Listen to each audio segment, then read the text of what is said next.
From out of the skies over Vietnam come the Screaming Eagles, the heroic paratroopers of the 101st Airborne Division. Their fabled exploits during World War II can never be forgotten. In December 1944, outnumbered and surrounded by the Germans at Bastogne, the men of the 101st courageously fought on. When the Germans ordered them to surrender or be annihilated, their acting commander, Brigadier General Anthony McAuliffe, gave the historic reply, "Nuts," and they stood until the Germans were defeated.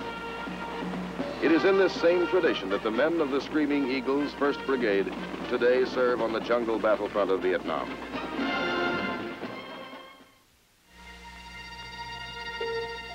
On a warm spring day in 1965, several Army aviation companies arrive in Vietnam aboard the carrier USS Iwo Jima. It is the beginning of the Army's air mobility buildup, the first of the assault helicopters, which soon will fill the air over this embattled land. Even as the pilots of the 101st Aviation Battalion whirl away toward the field at Vung Tau, all of South Vietnam is infested with Viet Cong. From the north, they stream down the Ho Chi Minh Trail and, like a disease, spread throughout the Southern Republic.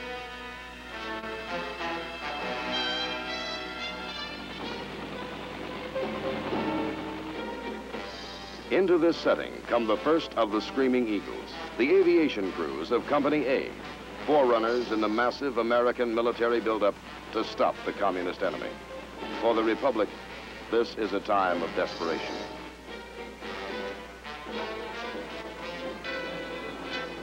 Here at Vung Tau Airfield, 40 miles southeast of Saigon, the job begins for these airmen.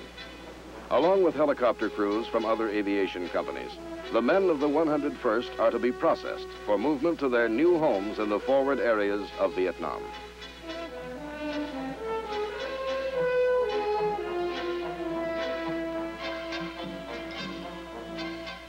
Their mission now is to create the helicopter bases from which U.S. Army forces can be flown into combat against the Viet Cong.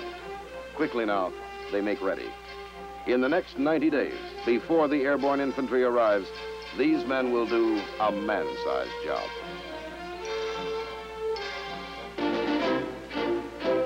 On the 29th of July, 1965, the 1st Brigade of the 101st Airborne Division arrives at Cam Ranh Bay.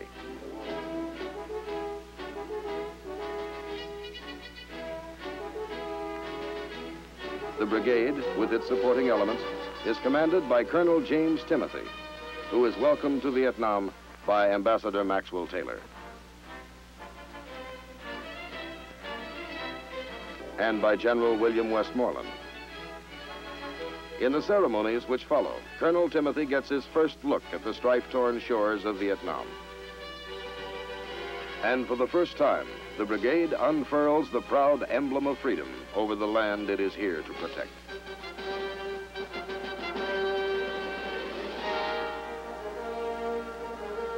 To Ambassador Taylor, the occasion holds a special meaning, as the one-time commander of the 101st talks to his son, Captain Thomas Taylor, now a member of the Screaming Eagles. Concluding the day's events, some of the airborne infantrymen stage a parachute jump for Ambassador Taylor and General Westmoreland. It is to be one of the few jumps these paratroopers will make in Vietnam. The Screaming Eagles descend toward the earth and the unknown hardships of jungle warfare they will face in the months ahead. Within 2 weeks after their arrival at Cam Ranh Bay, the Screaming Eagles are sent northward on their first combat operation. As they sail for Quy Nhon, 130 miles up the coast, it is mid-August, and the brigade hasn't yet had time to establish its permanent home base in Vietnam.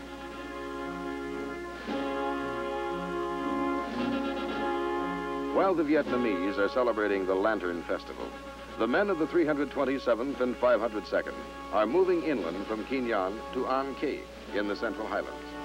Their mission is to clear and secure the An Khê area as a base camp for the U.S. 1st Cavalry Division Air Mobile, which will be arriving from the United States in a matter of days.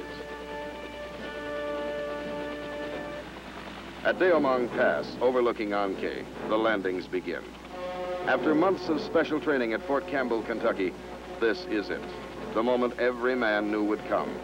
A Viet Cong main force battalion has been reported in the area, and the airborne infantrymen expect instant contact.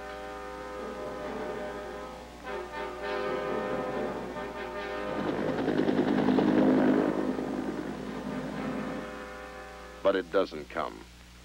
The Viet Cong are evasive, biding their time. It is an anticlimax for the men.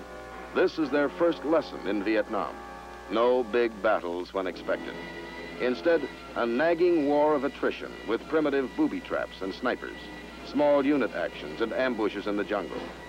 Only when he thinks the situation is favorable will the enemy show himself in force.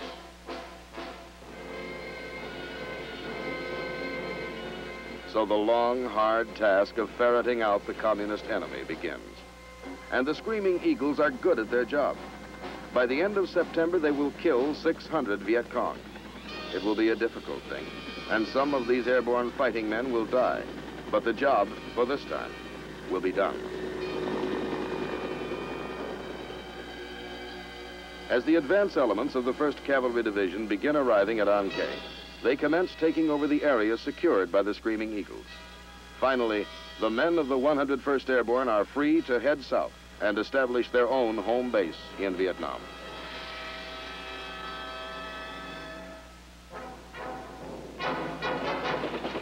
From An Khe and the Central Highlands, the brigade moves 170 miles to the coastal town of Phan Rang. This is to be their permanent camp as soon as it can be built.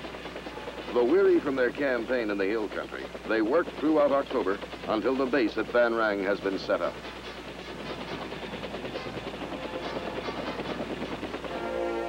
General Westmoreland visits the Screaming Eagles on Thanksgiving Day, 1965, and inspects the camp at Phan Rang. He is pleased with their performance at An Khe and congratulates them on a job well done.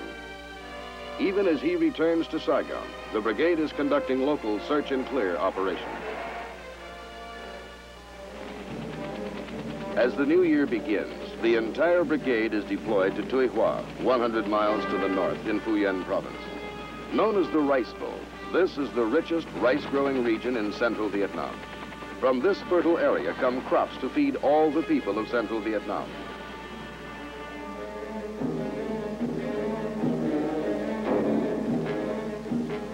But the Viet Cong have been seizing the harvest and collecting unbearable taxes from the frightened farmers.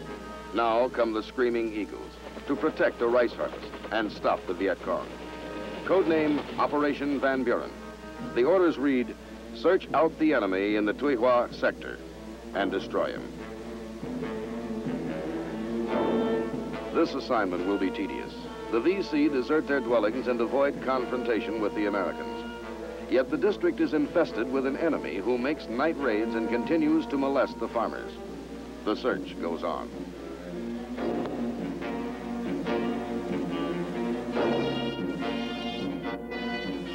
Brigadier General Willard Pearson takes over command of the Screaming Eagles on the 29th of January, 1966. He steps up the pressure on the Viet Cong. Fire!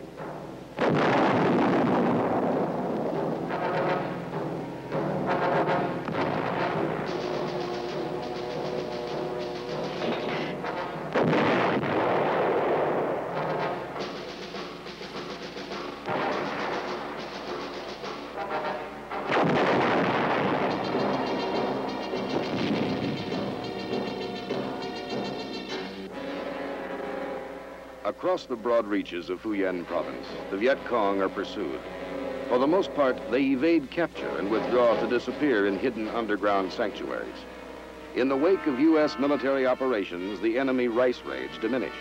But the VC themselves mingle with the local people and often are bypassed, attacking our units from the rear at night.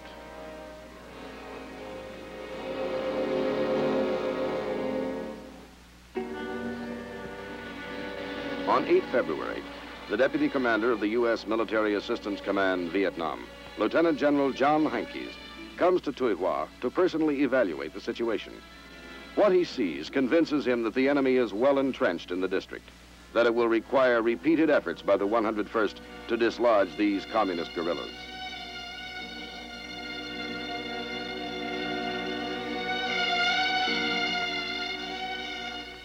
Operation Van Buren becomes Operation Harrison.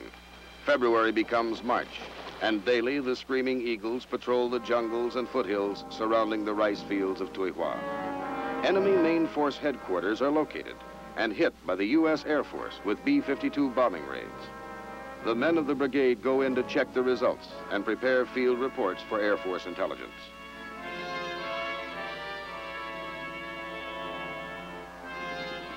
Daily they go out, and daily they return. In 90 days, the men of the brigade gain control of the Tuihua region. Now operating in small units, they kill 516 hardcore Viet Cong troops between February and April. The rice crops are saved.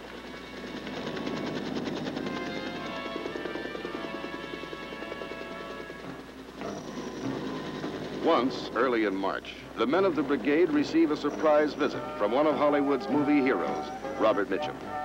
During this enjoyable interlude, there is talk about the glamorous girls of the film world.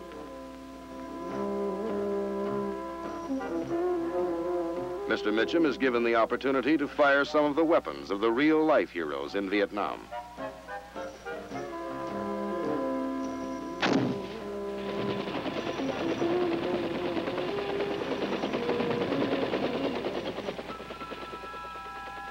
In mid-April 1966, the 2nd Battalion of the 327th is left to guard the rice harvest at Tuihua, and the rest of the brigade moves out on Operation Austin.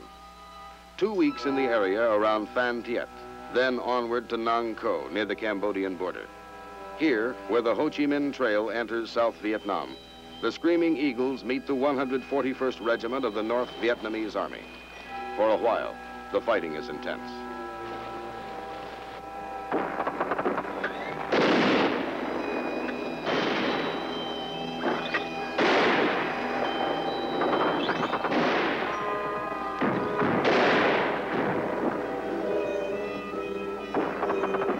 The 502nd Airborne Infantry takes a number of casualties.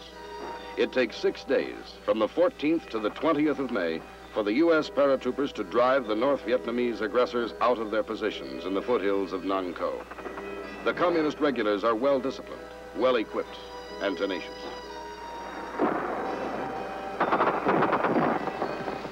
In spite of heavy ground fire, Army aviators get in with their dust-off helicopters, and the wounded are whisked away to safety. This is the enemy. When he was captured, he was carrying a machine gun made in Czechoslovakia. He won't be using it again. As for his comrades, they have been put to rout, and in their hasty flight, they have dropped their arms. Over 100 of the North Vietnamese lie dead in the mountains. Victory at Nang Co is ours.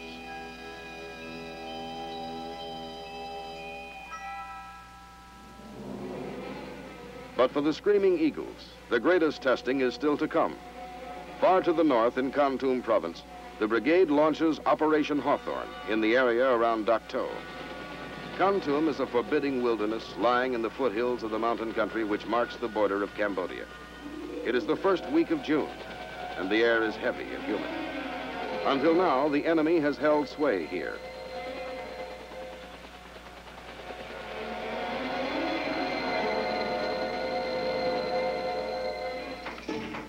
"30 miles north of the little town of Dak To, the airborne engineers erect a crude bridge. A few miles beyond lies an American Special Forces camp. It has been under siege by the Viet Cong for nearly a week.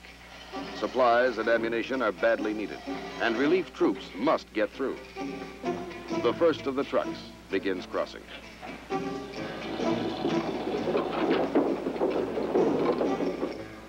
Near the bridge, the men of B Battery, 320th Artillery, prepare for another firing mission. Throughout the morning, they have rained howitzer shells upon the enemy forces attacking the camp. Now, with fresh supplies of ammunition, they're ready to begin again. Each time the shelling starts, the enemy withdraws his attacking forces to escape the punishing fires. When it is lifted, he regroups and again tries to take the camp. Despite week-long airstrikes by U.S. Air Force jets, the Viet Cong have shown no signs of withdrawing. But the artillery fire, directed by those defending the outpost, is having a telling effect.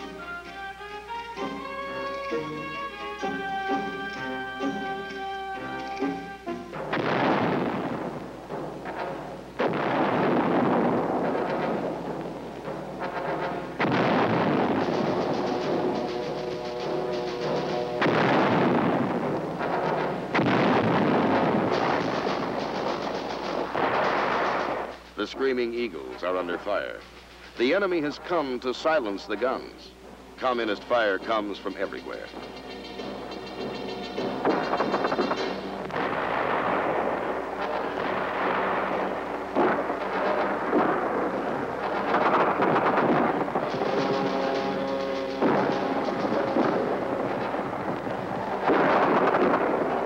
Out there, the enemy is creeping in.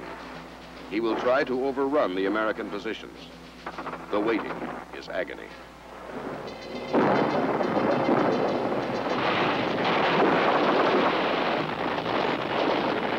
Then the enemy makes his move. This is it, live or die.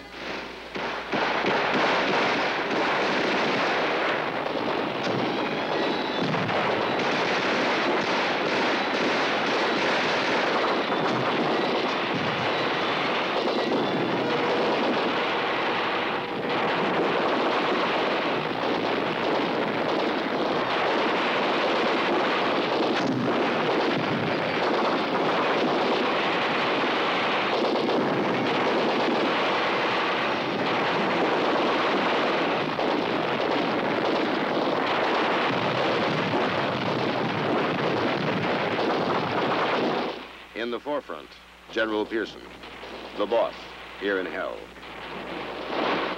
From Bastogne to Vietnam, the tradition remains unbroken, magnificent. The Screaming Eagles.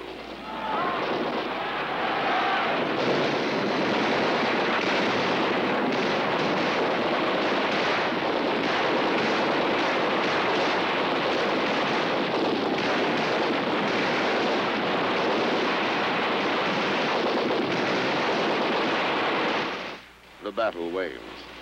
A small part of Operation Hawthorne is over.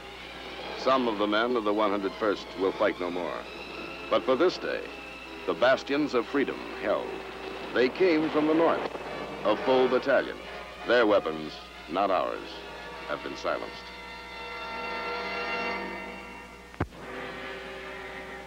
Throughout the oppressive days and nights of June 1966, Operation Hawthorne continues. In the violent conflict which rages in Kon Province, the Screaming Eagles repeatedly beat back prize troop units of the North Vietnamese Army.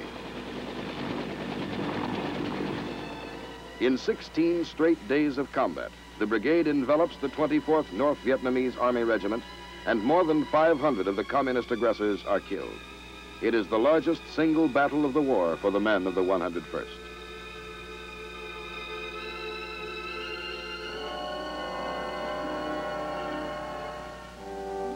The bitter struggle to preserve the freedom of this little Asian nation is made more bearable as each man is enriched in spirit and strengthened in his resolve.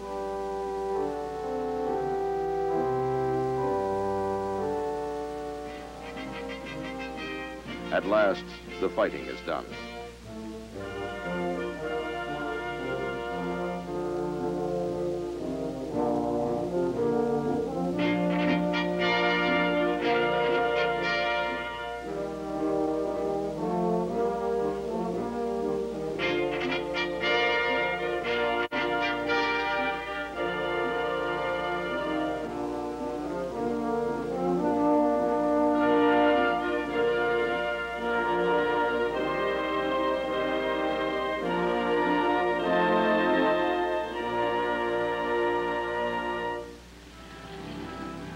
All the world had heard about the gallant Screaming Eagles and the battles of Operation Hawthorne. In recognition of their outstanding victory in Kon Tum Province, the Premier of South Vietnam, Nguyen Cao Ky, comes to the little town of Dak To. Premier Ky and the Deputy Premier express the gratitude of their nation in a way that fighting men can understand.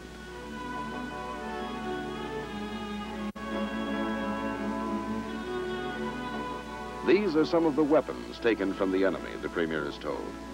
In the hands of the communists, the arms of China, Poland, Czechoslovakia, Russia, and even a variety of United States, French, and British weapons, which had fallen into those same enemy hands. Living evidence of the North Vietnamese regular army, 6 out of the 22 taken alive by the Screaming Eagles. Premier Key confronts the aggressors. "You are lucky the Americans have taken you," he smiles.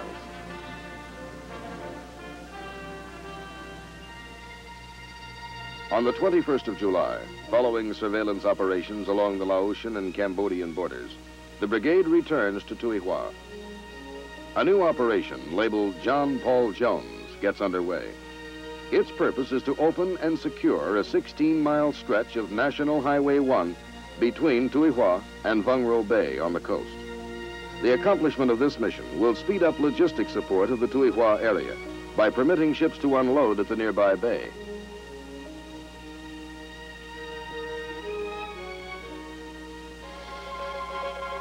It begins with elements of the 502nd Infantry landing at the cliff-guarded Vung Ro Bay, where, without encountering resistance, they begin moving inland to link up with the oncoming units of the 327th.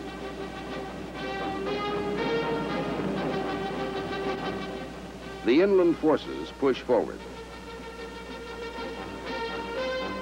securing the highway and sweeping the adjoining countryside.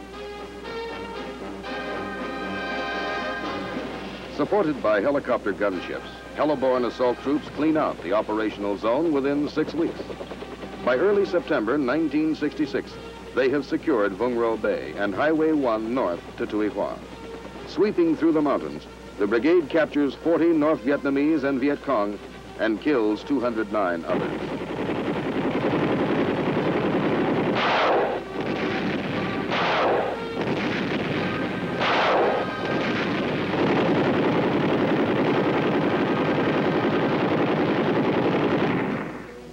While Operation John Paul Jones is still in progress, the engineers begin construction work on the connecting highway between Vung Ro Bay and Highway 1. The Screaming Eagles have done their job well, and a new seaport is born.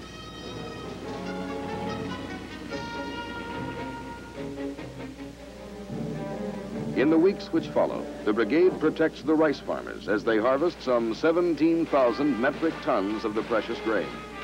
Once again, the Tuy Hoa sector becomes a battlefield, and the Viet Cong suffer heavy losses, with 239 killed and 42 captured.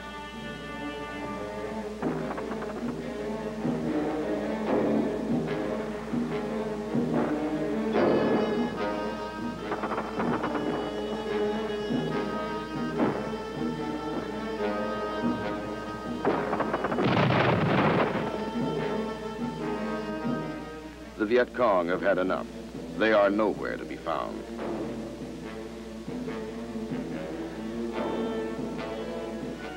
"11 Vietnamese are found, however, in a Viet Cong prison camp. They have apparently received no medical attention while in the hands of the communists.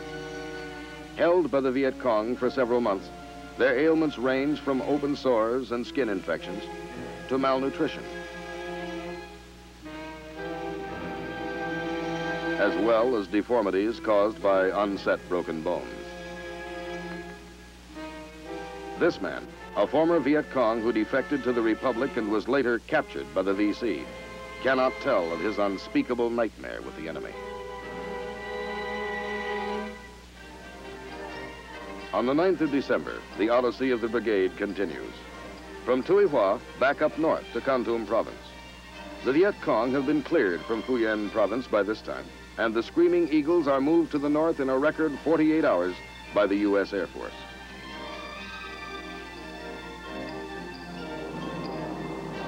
The deployment of the brigade by means of parachute marks the first jump in more than a year for many of the men.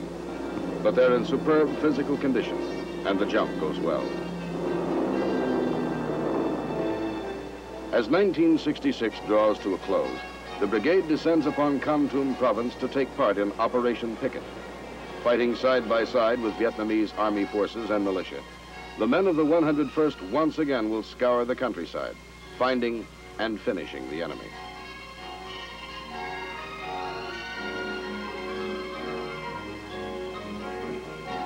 The operations in Kon Tum province continue until the 21st of January, 1967.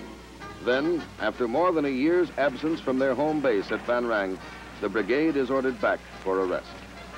It seems a long time since the LSTs first moved the brigade up to Kin Yong, as they headed for their first combat around Ankei. Now, the LSTs are taking them home.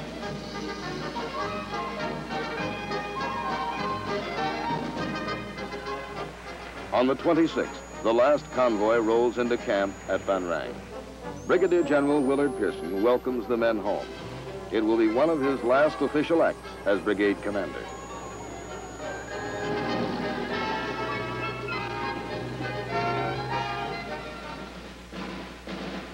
Two days later, General Pearson transfers command of the 1st Brigade, 101st Airborne Division to the new brigade commander, Brigadier General S.H. Matheson.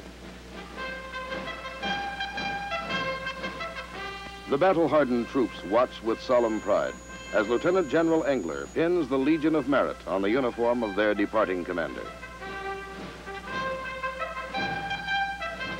So the Screaming Eagles bid farewell to the commander who led them in 14 combat operations from one end of Vietnam to the other. For the Screaming Eagles, as for the rest of the United States military forces in Vietnam, the valiant effort to keep that young nation free continues.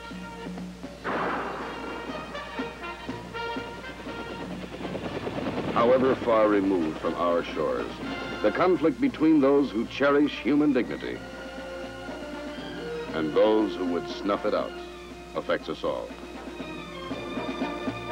In this belief, the gallant men of the United States Army stand steadfast, not only in Southeast Asia, but wherever they may be asked to serve in freedom's cause.